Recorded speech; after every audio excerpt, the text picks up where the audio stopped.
السلام علیکم ورحمۃ اللہ وبرکاتہ۔ الحمد للہ رب العالمین والصلاة والسلام علی رسول الامین وعلی آلہ وصحبہ اجمعین ومن تبعہم بإحسان الی یوم الدین۔ پہلا سوال یہاں میرے پاس اتفاق سے نورین صاحبہ کا نام ہے۔ آپ بتائیے کہ نہیں، میں قریب ہی سے سوالات کروں گا۔ نہیں حرمت کے علاوہ دوسرے معنوں پر بھی دلالت کرتی ہے۔ نہیں کو حرمت کے علاوہ دوسرے معنوں پر بھی محمول کرتے ہیں کسی دلیل کی وجہ سے جو اس کا تقاضا کرتی ہے۔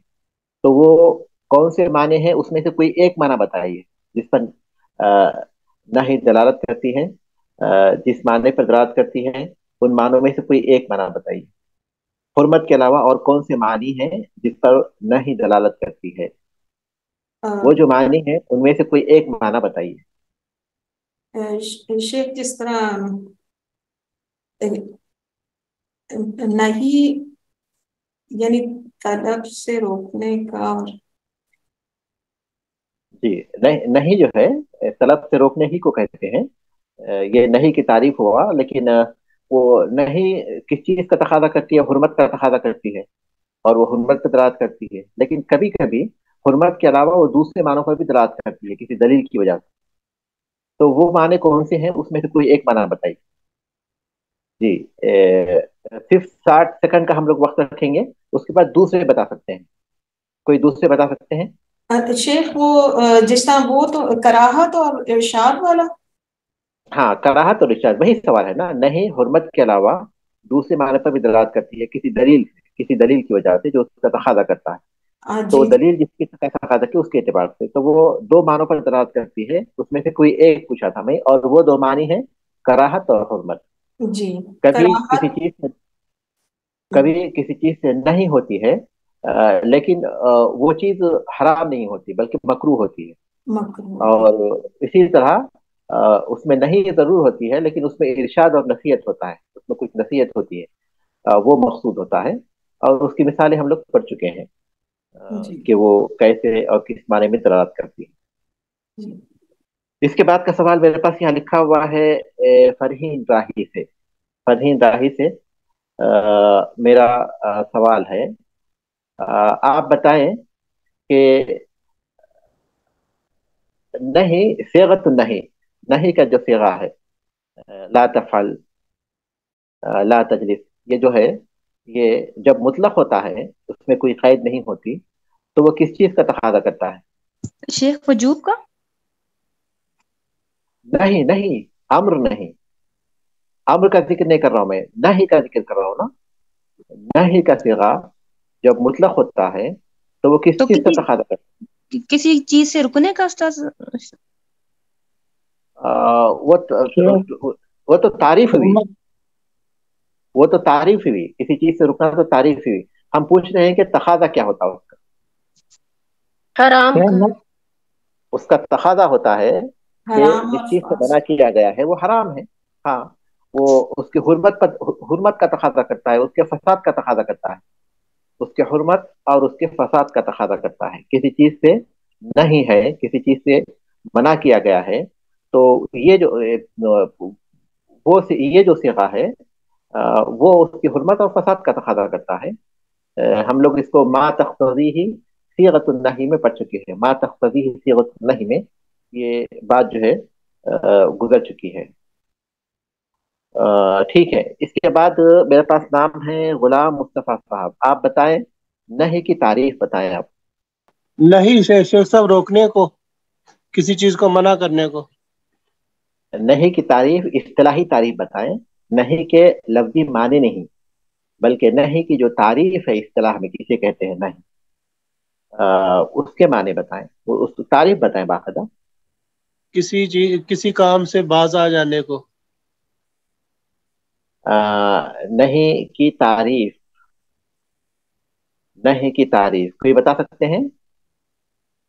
شیخ روکنے کی طلب ہے اس میں، لیکن خاص صیغہ ہونا چاہیے اور جو کہ مضارع ہو اور لائے نہیں کے ساتھ ملا ہوا ہو. جی، نہیں ایک قول ہے، جی نہیں تعریف یہ ہے کہ ایک قول ہے جس سے کسی چیز سے کسی کام سے روکنا طلب کیا جاتا ہے غلبے کے طور پر، اصطلاح کے طور پر، خاص صیغے کے ساتھ، جو اس مضارع فعل مضارع جو کہ لا ناہیہ کے ساتھ مقرون ہو، ملا ہوا ہو، یہ اس کی تعریف ہے، اصطلاحی تعریف یہ ہے۔ ایک قول ہے وہ، پہلی بات نہیں، ایک قول ہے جو کسی چیز سے رکنے کا تقاضا کرتا ہے، جو کسی چیز سے رکنا کا مطالبہ کرتا ہے، نہیں، ایک قول ہے جو کسی چیز سے رکنے کا مطالبہ کرتا ہے، لیکن کس طرح کا مطالبہ؟ غلبے کے طور پر، علو کے طور پر، برتری کے طور پر، ایک مخصوص صیغے کے ساتھ، اور وہ ہے فعل مضارع جو لا ناہیہ کے ساتھ مقرون ہو۔ یہ اس کی تعریف ہے، کیونکہ ایک دو لفظ بولیں گے تو وہ تعریف میں نہیں آئیں گے، وہ اس کے لفظی معنی ہو سکتے ہیں لیکن تعریف میں نہیں آئیں گے۔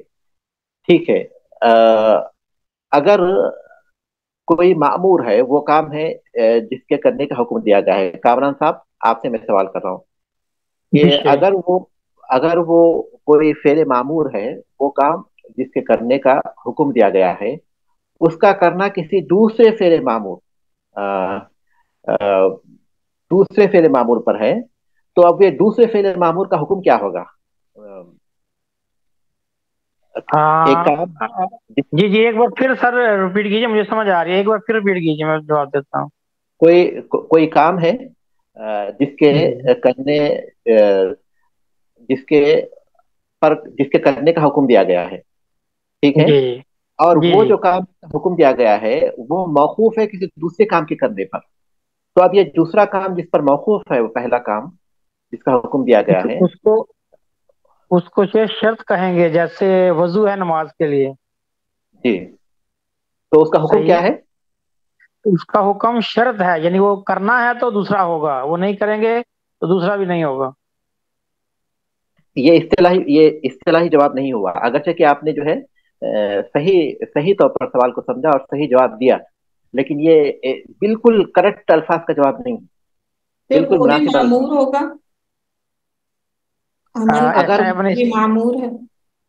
دیکھیے، اب اگر وہ جس کام کا ہمیں حکم دیا گیا ہے، اگر وہ فعل معمور واجب ہے تو پھر تو اس کا پھر یہ کرنا بھی بھی واجب ہوگا۔ واجب، جی جی، اگر اور یہ اگر فعل معمور سنت ہے، جی تو وہ مندوب سنت ہے، میں، جی ہاں، ٹھیک۔ وہ بھی منسوخ ہوگا۔ اس کی مثال مولوی شمس نے دی تھی کہ ستر العورا ہے، ستر العورا ہے، یعنی ستر کا چھپانا ہے۔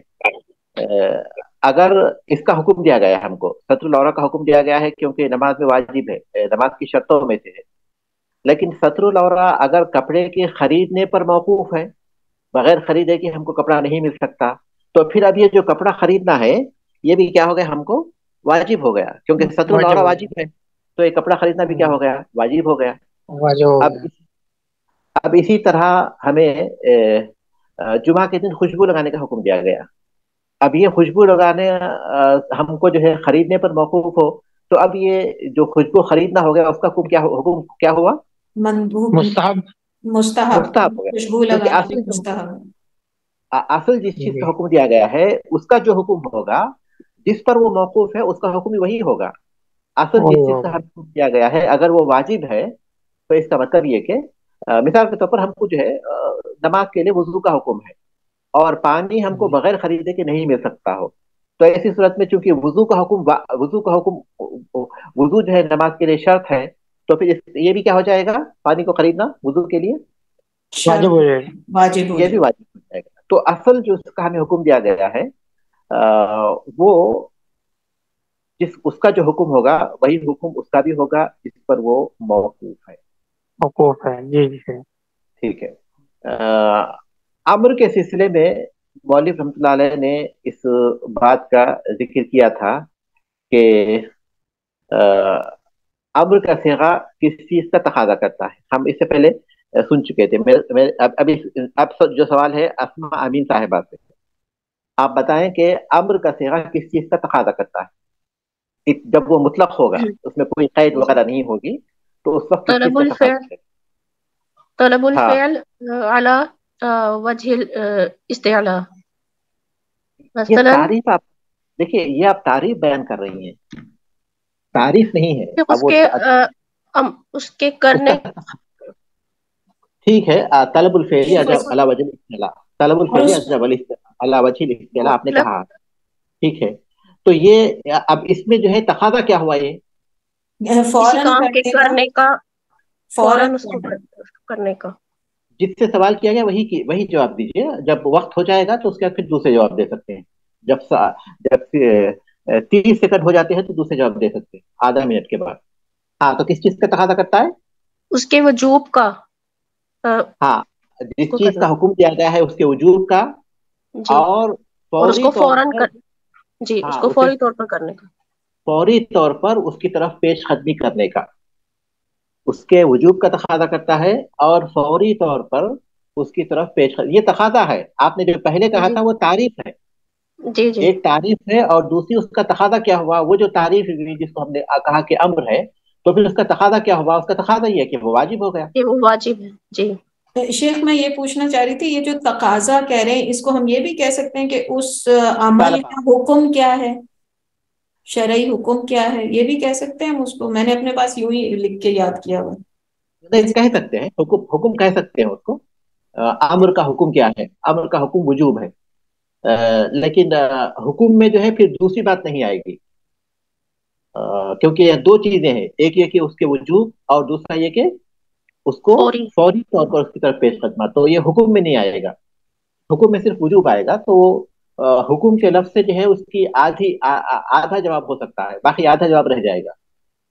تو اس لیے جی. یہی لفظ زیادہ بہتر ہے. اس کے بعد ہمارے پاس ہے ربیہ صاحب. آپ بتائیں کہ وجوب، امر جس کا تقاضا وجوب اور فوریت کا ہے، امر جس کا تقاضا ہے کہ وجوب اور فوریت اس میں ہے، کبھی وہ دوسرے معنوں کی طرف بھی محمول ہوتا ہے. وجوب اور فوریت کے علاوہ دوسرے معنوں پر بھی محمول ہوتا ہے. تو وہ کون سے معنی ہیں؟ اس میں سے کوئی ایک معنی بتائیے، وہ کیا چیزیں ہیں جس پر اسے محمول کیا جاتا ہے. فوریت اور فوریت اور وجوب کے علاوہ دوسرے معنوں پر اس کو محمول کیا جاتا ہے دلائل کی وجہ سے. وہ اس میں سے کوئی ایک معنی بتائیے. جی، کوئی بھی بتا سکتے ہیں آپ. شیخ تحدید. ہاں، ایک اس کے جو معنی ہیں جس پر وہ دلالت کرتا ہے وجوب کے علاوہ، ایک تحدید ہے.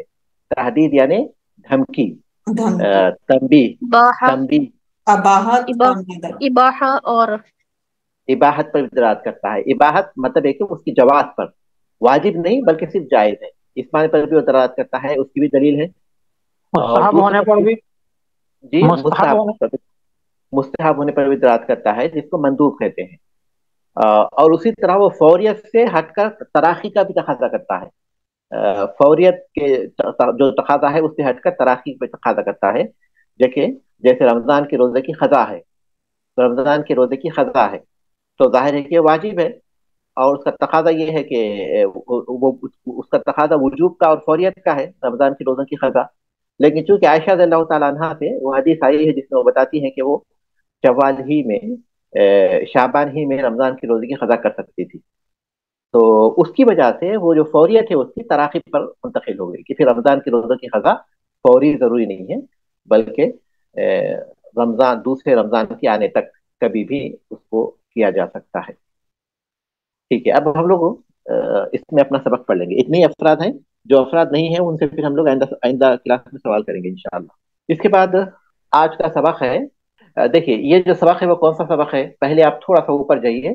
من يدخل فی الخطاب بالامر والنہی، امر اور نہی سے خطاب میں کون داخل ہوتے ہیں؟ امر اور نہی جو ہوتا ہے نا، اس کا خطاب کس سے ہوتا ہے؟ جب کسی چیز کا حکم دیا جاتا، کسی چیز سے منع کیا جاتا، تو یہ جو خطاب ہے، حکم دیا گیا، منع کیا گیا، تو اس خطاب سے کون مخاطب ہوتے ہیں؟ کون اس میں داخل ہوتے ہیں؟ تو پہلی بات مولوی رمضان نے بتائی کہ اس خطاب کے جو مخاطب ہوتے ہیں، جو اس خطاب میں داخل ہوتے ہیں، وہ مکلف ہوتے ہیں، جو عاقل ہوتا ہے، بالغ ہوتا ہے. یہ پہلی بات انہوں نے بتائی، اور اس کی کچھ تفصیل بتائی. وہ تفصیل جو ہے آپ لوگ ایک بار دیکھ لیں گے تو واضح ہو جائے گی. لیکن اب سوال یہ ہے کہ یہ جو خطاب ہے امر کا اور نہیں کا، جیسے نماز پڑھو اور پھر چوری مت کرو، شراب مت پیو، تو یہ جو خطاب ہے کیا اس میں غیر مسلم بھی داخل ہوتے ہیں؟ پہلی ایک بات تو بتا دیا کہ اس میں جو ہے مکلف داخل ہوتے ہیں یعنی عقل مند داخل ہوتے ہیں، مجنون داخل نہیں ہوتے، کیونکہ ان کے پاس ارادہ نہیں ہوتا، کوئی چیز کی کسی چیز کی نیت نہیں ہوتی۔ اور یہ کہ اس میں بالغ داخل ہوتے ہیں، بچے داخل نہیں ہوتے، کہ اللہ یہ کہ اس میں جو معمور ہے اس کا ان کو حکم دیا جائے گا اس کی عادت ڈالنے کے لیے، یہ بات انہوں نے بتا دی۔ اب دوسری بات یہ ہے کہ وہ جو حکم ہے امر کا، یہ کسی چیز سے منع کیا گیا ہے، تو کیا اس میں مسلمان اور کافر دونوں داخل ہوتے ہیں؟ تو اس کا جواب وہ دیتے ہیں، وَالتَّكْلِيفُ بِالْأَمْرِ وَالنَّهْيِ شَامِلٌ لِلْمُسْلِمِ وَالْكُفَّارِ۔ امر اور نہی کی جو تکلیف ہے، تکلیف کا مطلب یہ کہ اس کام کو کرنے کی ذمہ داری، امر اگر ہے تو اس کو کرنے کی ذمہ داری، نہیں ہے تو اس سے رکنے کی ذمہ داری، یہ تکلیف کے معنی ہیں۔ تو امر اور نہی کی جو تکلیف ہے یہ مسلمان اور کافروں دونوں کو شامل ہے، شامل للمسلم والکفار، مسلمان اور کافروں دونوں کو شامل ہے۔ لیکن الکافر لا یصح منه فعل المامور به حال کفره، لیکن کافر سے کسی کام کے کرنے کی صورت میں وہ کام اس سے صحیح نہیں ہوگا، اس کے کفر کی حالت میں۔ وہ خطاب میں داخل تو ہے، اس تکلیف میں وہ داخل تو ہے، لیکن جس چیز کا اسے حکم دیا گیا ہے کفر کی حالت میں اگر اسے کرتا ہے تو وہ چیز صحیح بھی نہیں ہوگی۔ لیکن الکافر لا یصح منہ، لیکن کافر اس سے صحیح نہیں ہوگا، فعل المامور به، کسی معمور کا کرنا، حال کفرہ، اس کے کفر کی حالت میں۔ وہ اس خطاب کا مخاطب تو ضرور ہے، اس خطاب میں وہ داخل بھی ہے، لیکن کرتا ہے تو صحیح نہیں ہوگا۔ کیوں؟ کیونکہ اس کام کے صحیح ہونے میں کفر مانے ہے۔ اللہ تبارک تعالیٰ نے فرمایا کہ وما منعهم ان تقبل منهم نفقاتهم الا انهم كفروا بالله ورسوله، اور منع نہیں کیا اس بات سے کہ ان سے ان کے نفقات قبول کیے جائیں سوائے اس کے کہ انہوں نے اللہ اس کے رسول کے ساتھ کفر کیا۔ انفاق، اللہ مال خرچ کرنا کسی نیک کام میں، کسی نیک کام میں مال خرچ کرنا یہ نیکی ہے اور یہ قبول ہوتا ہے ایک مسلمان کی طرف سے۔ لیکن کافروں کے بارے میں اللہ تبارک نے فرمایا کہ ان کے جو نفقات ہیں وہ قبول نہیں ہوتے، اس کی وجہ یہ کہ وہ اللہ اس کے رسول پر ایمان نہیں رکھتے۔ جب نفقات قبول نہیں ہوتے تو دوسری عبادتیں بھی بدرجہ اولا قبول نہیں ہوتی، کیونکہ ولا یؤمروا، کیونکہ کفر جو ہے ان کی قبولیت میں مانے ہیں۔ جب اللہ اس کے رسول پر ایمان ہی نہیں ہے تو پھر وہ قبول کیسے ہو سکتا ہے؟ لیکن حکم کیسے، جب ان سے وہ چیز قبول نہیں ہوتی تو پھر وہ حکم میں وہ داخل کیسے ہوتے ہیں؟ یہ سوال پیدا ہوتا ہے۔ جب وہ خطاب میں داخل ہیں تو پھر ان کے کرنے پر قبول بھی نہیں ہوتا ہے۔ کیوں؟ وہ داخل اس لیے ہیں کہ وہ پیدا کیے گئے ہیں اللہ کی عبادت کے لیے۔ وما خلقت الجن والانس الا لیعبدون، میں نے جنوں اور انسانوں کو میری عبادت ہی کے لیے پیدا کیا ہے۔ تو چونکہ وہ اللہ کی عبادت ہی کے لیے پیدا کیے گئے ہیں، اللہ کے بندے ہیں، اللہ تبارک تعالیٰ نے ان کو پیدا کیا ہے، اسی کی زمین پر رہتے ہیں، اسی کی روزی کھاتے ہیں، اور ان کے پاس اللہ تبارک تعالیٰ نے اپنی کتاب کو نازل کیا ہے، اپنے رسول کو بھیجا ہے، تو اس لیے بدرجہ اولا وہ اس میں داخل ہیں، مسلمانوں کی طرح وہ بھی داخل ہیں۔ لیکن کریں گے تو قبول نہیں ہے۔ کیوں؟ کیونکہ کفر ان کے پاس ہے۔ اب اس کو صحیح کرنے کا طریقہ کیا ہے کہ وہ ایمان لائیں اور اس کے بعد اس چیز کو قبول کریں، اس چیز کو جو ہے اس چیز پر عمل کریں۔ یہ پہلی بات ہو گئی۔ اس کے بعد دوسری بات کیا ہے؟ ولا یؤمر بقضائه اذا اسلم، اور اس کی قضا کا حکم نہیں دیا جائے گا جب وہ مسلمان ہوں گے۔ تو سوال یہ ہے کہ ایک آدمی اب اسلام لاتا ہے، اس کی عمر اس وقت جو ہے تقریباً 30 سال ہے۔ اگر یہ فرض کرتے ہیں کہ 15 سال کی عمر میں وہ بالغ ہو گیا تھا، تو 15 سال کی اس کی نمازیں رہ گئیں، 15 سال کے روزے رہ گئے، اور اب تک اس نے زکوٰۃ نہیں دی تھی، تو مالدار تھا تو زکوٰۃ بھی رہ گئی۔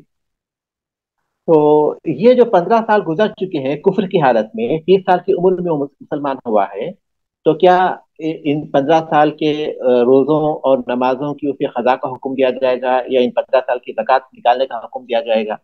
تو اس کا حکم نہیں دیا جائے گا۔ وہ خطاب میں داخل تھے، 15 سال وہ خطاب میں داخل رہا ہے، اور امر اور نہیں کی جتنی بھی باتیں تھیں اس کا وہ مکلف تھا، لیکن 15 سال کے بعد وہ اسلام لایا ہے تو وہ اس سے جو ہے وہ پوچھے نہیں جائیں گے۔ ان جن اعمال کو اس نے چھوڑ دیا تھا اس کی قضا کا اسے حکم نہیں دیا جائے گا۔ لقولہ تعالی، اللہ تعالیٰ کے فرمان کی وجہ سے، قل للذین کفروا ان ينتهوا یغفر لهم ما قد سلف، کافروں سے کہہ دیجیے کہ اگر وہ باز آ جائیں، اپنے کفر سے باز آ جائیں، تو بخش دیا جائے گا ان کے ان چیزوں کو جو گزر چکے ہیں، ان کی گزشتہ جو غلطیاں ہیں، ان کی گزشتہ جو خامیاں ہیں، ان کو اس پر انہیں بخش دیا جائے گا۔ یہ کیا ہے؟ یہ اللہ کی رحمت ہے۔